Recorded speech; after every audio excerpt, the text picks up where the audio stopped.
Hi, welcome back to My Cup of TV with Jenny, JD, Erin, and Kat. So we are here with a Patreon request. They have requested my Tay-Tay. And I say my because Nancy, you admitted it, right? You said he's mine. Hi Nancy, thank you for the request. Nancy, like, we could take her. You know that, right? God, don't leave me in the middle of this. So you're helping? No. No. She has requested Stigma. It's a live performance of Stigma. Now, we wanted Stigma. I say we've heard it. I don't remember it other than it was played at the BTS club night. And when it came on, Erin and I were like, oh, this is a sexy song. What's this? Mm-hmm. But I can't remember like how it went or anything. I just remember thinking it was a sexy song. I remember someone's smug little face about it. That's what I remember. Yes. So Stigma's awesome because I think V's a baritone, but he can sing quite high up in his falsetto as well. And this is a really nice song that sort of showcases his vocal range, which is great. The song itself, again, how it makes you feel is open to interpretation. So, you know, each to their own, totally fine. So, the song itself is... I haven't listened to this in a long time. Why? From what I can remember, it's my BTS and K-pop playlist is very long. It's a fantastic song. It's very angsty, and it's a song about being in that turmoil of he's asking for forgiveness for something. And as part, this song is linked with the BU, so it is used on one of the Wings short films. But we're not going to watch that this time, but it'll still be on the list, which I know you'll have lots of questions. But I also won't have those answers because we haven't gone into the BU yet. But yeah, I'd say face value, obviously, if we're going to watch a live performance, just take it at face value, see how it makes you feel. But yeah, the song itself is he's in this turmoil of like he's apologetic, he's done something wrong. Now some people interpret that, what has he done wrong? He's confessing to something. What is it? And there's many different opinions of what that could be, because the lyrics of the song he never actually says. So it's open for interpretation. So we'll just see what you think of it. But did he just on the face of it, it's a great song. Did he write it or? Yes, he helped write it. Let me see who else helped write it. V, Slow Rabbit, and Hitman Bang. Ooh. Yeah, It's a strong team. That is a strong team. We've heard those names before. Is it going to be in that same kind of like jazzy wheelhouse, or is it something different? I think so. It's a unique song, to be fair. I personally, like I said, I haven't listened to this for ages, so I'm excited to listen to it again anyway. But I'm sure it was Stigma that when I first heard it, the melody is almost slightly... It clashes slightly. I can't. That was what Singularity was. I wasn't can't it? explain it, but it grew on me, and then I was like, "Oh, I love it." So it actually, it was like a slow burn for me, and my appreciation for it grew. But you might like it now because you're already familiar with how Singularity did that. Yeah. Maybe it'll, your appreciation will be there for it faster. Grew on me. Yeah, but for me, Stigma grew on me. I got there straight away with that. Yeah, it was me that wasn't sold on it, but now because you're not a true. It's one of my fan. cooking songs. Oh wow. It's also. Are you kidding me? Are you absolutely kidding me? Can we please address the fact that she's saying about cooking to it? Can you please tease her? That's not a code word, is it? No, it's having a soup. The soup stirring. Cooking's okay, but yours was specifically Yeah. I was like, giving how you much soup are you eating? I don't even have soup. I was giving you an example. Fine. When I'm putting in the stuff for the risotto. Like, I was just giving you an example.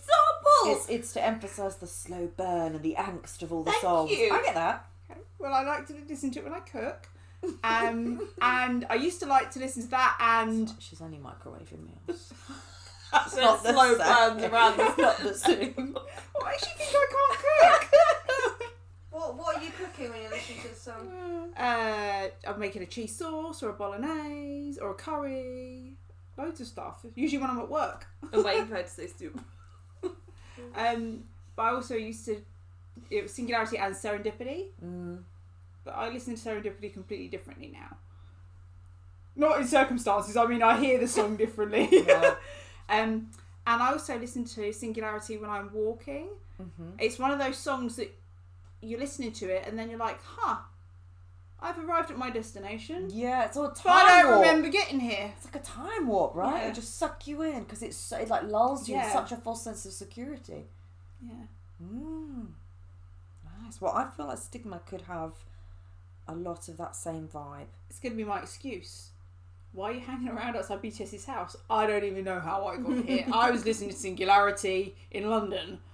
Now I'm in Korea. I don't know.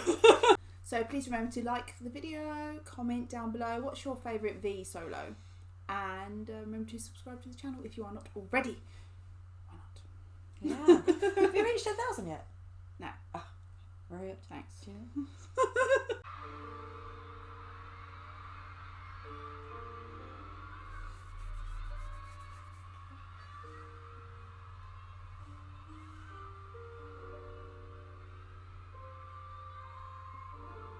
I feel like a smoky lounge.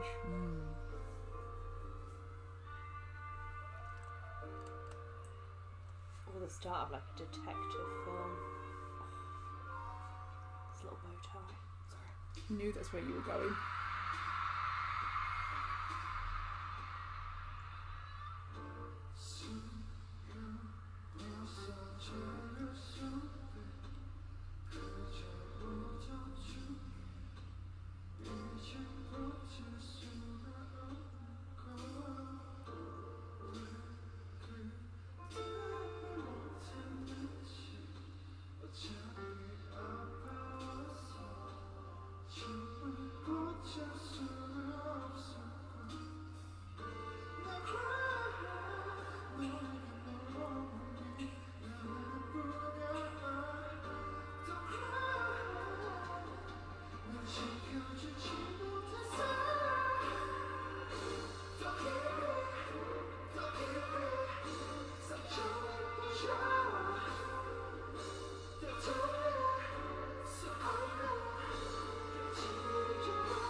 Whoa!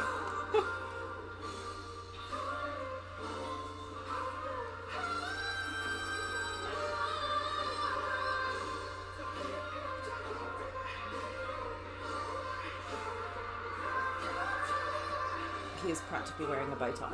I know, right?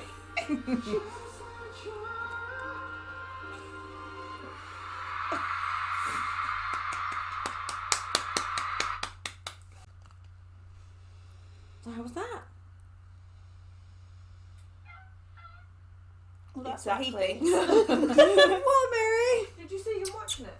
Was he? Yeah, he was sitting here, he was looking at it, and then something happened, he was like, It was V's highest note. He's Yeah. like, no, it's at the beginning. I can't work out the vibe of the song. mm, Like, I see what you mean. I haven't gone, oh, I remember hearing that. No. mm. But obviously I know we did. It may be because it was a produced record that we've heard, and that's maybe Mhm, with some mhm. like ad-libs, but I loved that there was the symbol that you could hear, like the little like I Yeah. absolutely love that. You see, it's And- still jazzy. yeah, for me. but very like subtly done, and I love the high notes. I did, but I do love it with his lovely deep voice when he That's sung exactly those what I bits. was That's what going to Yeah. say. So the fact that you have the contrast I- is what's great. I would have liked a little bit more of the deep, Yeah. and then going up. I mean, if I'm being super critical. No, that's exactly what I was feeling. It is all through the beginning part. Was I prefer it when he sings with his lower tone. Still sounds good in the high tone, but I prefer his lower tone. But then when he was doing those high bits, wow, towards the end. And of course, just a couple of little facial expressions, and whatever he's sorry for, I've forgiven. You're right. It's like, I'm sorry. It's okay. No, I'm sorry. okay. I'm sorry. Yeah, my bad. Did you read any of the stuff that was on the phone box? I did, but I can't remember what it said. So one of them was, I'm pretty sure it's from Peter Pan. It says to die would be an awfully big adventure. I did, so. Yeah. And Spread your wings. do you think that song kind of harps back to like inner child, where he's talking to himself and he's like saying he's sorry, and like, you know, adventures about like spreading. I know you said it's the wings here, but like spreading your wings and like maybe things that he's done. I don't know, without seeing lyrics. The only couple of words I got were I'm sorry and Yeah. just him, but Yeah. Well, all of those things are themes in the Wings Era album. Yeah. So, but that is really interesting. I never thought about that being like, oh yeah, he's also got. Then later, he's got that song called Inner Child. it did feel very emotional to him. Or maybe that's just how he performed it, because it was less like singing out to people. It was almost And like watching a soliloquy, wasn't it? Like he was on his own talking to I do himself. wonder though whether, because I say about preferring the lower tone, I feel like watching that and hearing him, I don't know if it's just because we're used to his lower tone, or you can just tell with, even if you'd never heard him before listening to it, that that's not his normal tone where he would normally sit when he's singing it. There's the effort. Yeah. And I wonder whether the higher tone though, there's a sort of pleading feel to it, and that's what that is. That would Do you know what I mean? like the tone of the song is like Yeah. you're pleading, Yeah, interesting. Yeah. and that's what that is. Yeah. Well, it's an interesting interpretation about Yeah, what I it. know. Yeah. That's what it made you feel. Yeah. Yeah. Which would sit in line with what the song's about. Yeah, that's good. Thank you. Do I get a gold star? You don't get Tay, but you get a gold star. He's a gold star in his blonde hair. We can listen to a lyrics video if you want to listen to I the think so, yeah. produced track. Yeah. Yeah. Okay. Yeah. I'd like That's that. good. Yeah. Good. I want the earrings. It was guitar picks. Oh yeah.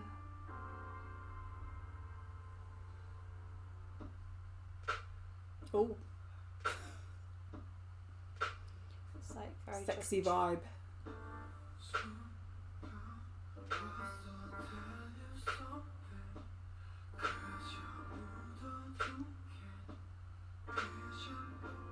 This sounds breathier.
was interesting. If that links into the BU, then obviously you remember that I Need You, where he obviously stabs his dad, where it says like the blood is flowing, like I'm sorry my brother, I'm sorry my sister. It's that then. It's that, yeah. And he says about his sister, he doesn't know his sister, but he says, I'm sorry because you got hurt in my stead because I wasn't there and you were just fragile and delicate and I'm really sorry. And it's about that storyline of that he wasn't there, so his sister got the domestic violence from her. Because I didn't think of it in context of the BU. But And you don't have to. I was thinking of the idea, again, when he says, like, you were punished in my stead. And sorry, my brother, sorry, my sister. That idea of maybe bringing shame to your family. And that they're all being punished in a way for what you've done. Yeah. Well, yeah, by That way. being an idol and being in like, you know, the public eye, thank you. Yeah. That does put the people you do love in the line of fire. So Well, I just thought of it, not even as like him relating to it personally as an idol, but in the idea that your actions are impacting everybody else. Yeah. I do still Singing about that would be like your fear. Of that. Yeah. That's what would happen if you did something wrong. And because we know that the ideas around family and honour and everything is different in Korea to what we would have. So, you know, there would be that stigma attached to someone doing something to a family. I do still think you could relate some of it back to him, like, talking to a younger self, like, if this would be It's very before, interesting. like, inner child, and, you know, you could get into the stigma, like, that you've grown up with, It's so especially, like, if you're interesting. shy and not having courage, and Saying you were hurt because I wasn't there yet, as in the stronger version of myself wasn't there yet, so you got. But ironically enough, you wouldn't be that stronger version of yourself had you not gone through those hardships. So It was interesting the bit, isn't the chorus we were saying deeper and deeper about like the wound like broken glass and everything. And I think early on he said something about if they'd have told you sooner or something, or almost like keeping whatever he's confessing a secret is making it worse. Yeah, it's festering. Yeah. also in the, obviously then if you put it back into the BU, by keeping the secret of the violence going And on, the shame there, Yeah. by not telling people because of the shame of it happening, Yeah. you're making it worse. And then obviously, you know, the broken glass, then obviously, 'cause he stabs him with the glass bottle. Yeah. And the idea of glass is obviously like once it's broken, you can't fix it. Yeah. You know, it's a one-way street. Well, he And- can't fix what he did. And Yeah, broken glass in a shattered. wound isn't going to heal, isn't going to go anywhere. Yeah, when You've got to remove it. Yeah. For sure. so many layers. The vocal on that, actually, it didn't sound as high in the beginning. Because when he was singing, I thought, oh no, he's not singing it as high as he did live, but obviously it got higher. Yeah. But it was quite breathy in parts at the beginning. I like when he does that. That's why it's on the Soup playlist. So when you just listen to it and you're like, oh, speaking my But ear, again, babe. as soon as the song started, I was like, now this is how I heard it at the club night. It's sexy. But now I don't feel like when we first heard it, I Yeah. thought, oh, that's such But is that a the sexy context song. of the staging that when we watched the live performance, why suddenly it wasn't? Maybe, thought? I don't, but then now I can't imagine it now feeling sexy. I will say though, I do like this more than when I first heard Singularity. Okay, so it's grown on you faster. Yeah. But that, I mean, again, you could question: is that because now you're prompted for that style Yeah, a little bit more? Do you know what I mean? Because Yeah. now already you're realizing, and then Yeah. Whereas the first time you heard something of that particular style, it Yeah. took a while to grow on you. Who knows? Or just Yeah. assume No, I some still- love beat then. Oh snap! Because your love's not real yet. It's not true. And now she's just pretending that she likes it, just, you know, so that she can annoy me by, you know, stealing my baths. I still think that song could be sexy, as in, I still think that if you take it on face value and they're saying, I'm sorry, and it's a secret, and it's like, it's festering, it's getting worse, and it's almost like, what if you've got some unrequited love or something, and you're like, it's burning inside me, I need to tell someone, that kind of, and then at the same time, having an unrequited love can be torturous. Do you know what I mean? So maybe there's, you know what I mean, the angstiness of it. But I know what you mean. It's hard to get the image of the I need you, be you out. Yeah, now I have that in my And again, brain. I don't know it's that I different will. when you've seen the lyrics. If we'd never watched lyrics for it, it would just be completely a sexy song to me. But yeah, no, I could still see that being a sexy song. But again, it's fresher to you guys, and so the shockingness of that's linked with the I Need You in the Bangtan universe with, you know, those tragic things that happen, that's fresh for you. It's not as fresh for me. So I think maybe eventually you'll get to Things sort of change. be like, oh, okay, like I maybe said, it could be. Serendipity was a romantic, beautiful love song. Then we watched a live performance of it, and now it's entirely different. Oh yeah. It depends what mood Jimin's in, of how he means it. Jimin just came and ruined me, and now Oh yeah. now I can't go back. I don't think I'll ever be okay with anything that links back to I Need You, because that was trauma. That, like, now when I think of that MV, it's like it's very traumatic It's for very me. heavy. Yeah. Okay. Thanks, Nancy. It was an interesting one, wasn't it? Which I Actual think talking points. funny But enough- for once, yeah. actually, it's not like we've not been like. I mean, apart from he did look almost. I mean, like he was wearing looks a bow gorgeous, tie of course. and all yeah. of that stuff. But yeah, lots to delve into, and I do actually love it when the songs are like that and there's theories and things we can check out. And he does so wonderfully just command the stage, because I Yeah. know, like, I'm not saying it was a simple set, there was a lot going on there, but as in, you know, visually it was just us following him down those steps and then down to He the wasn't front even of the looking at the microphone. camera for He a lot wasn't of that. doing Yeah. much, as it were, but yet you're so focused on him. Yeah. So the fact that he can command the stage like that is wonderful. His presence is great. So yeah, he did a great job, and those live vocals, very, very good. So, yeah. And the fact that it is such a unique song is quite interesting, because obviously we know V is quite a unique, quirky character. Yeah. Do you know what I mean? So I feel like Yeah. it matches him. And doesn't he like jazz and stuff? So Yeah. So it's nice to see him not just singing a song that's been given to him, but doing something in a style that he likes as well. Yeah. And it makes them so... It adds another layer to them as artists. Like, so people who discover BTS are like, oh, they're not just one genre. Like Versatile. they do so much. So thanks for watching, and we'll see you on the next one. Bye.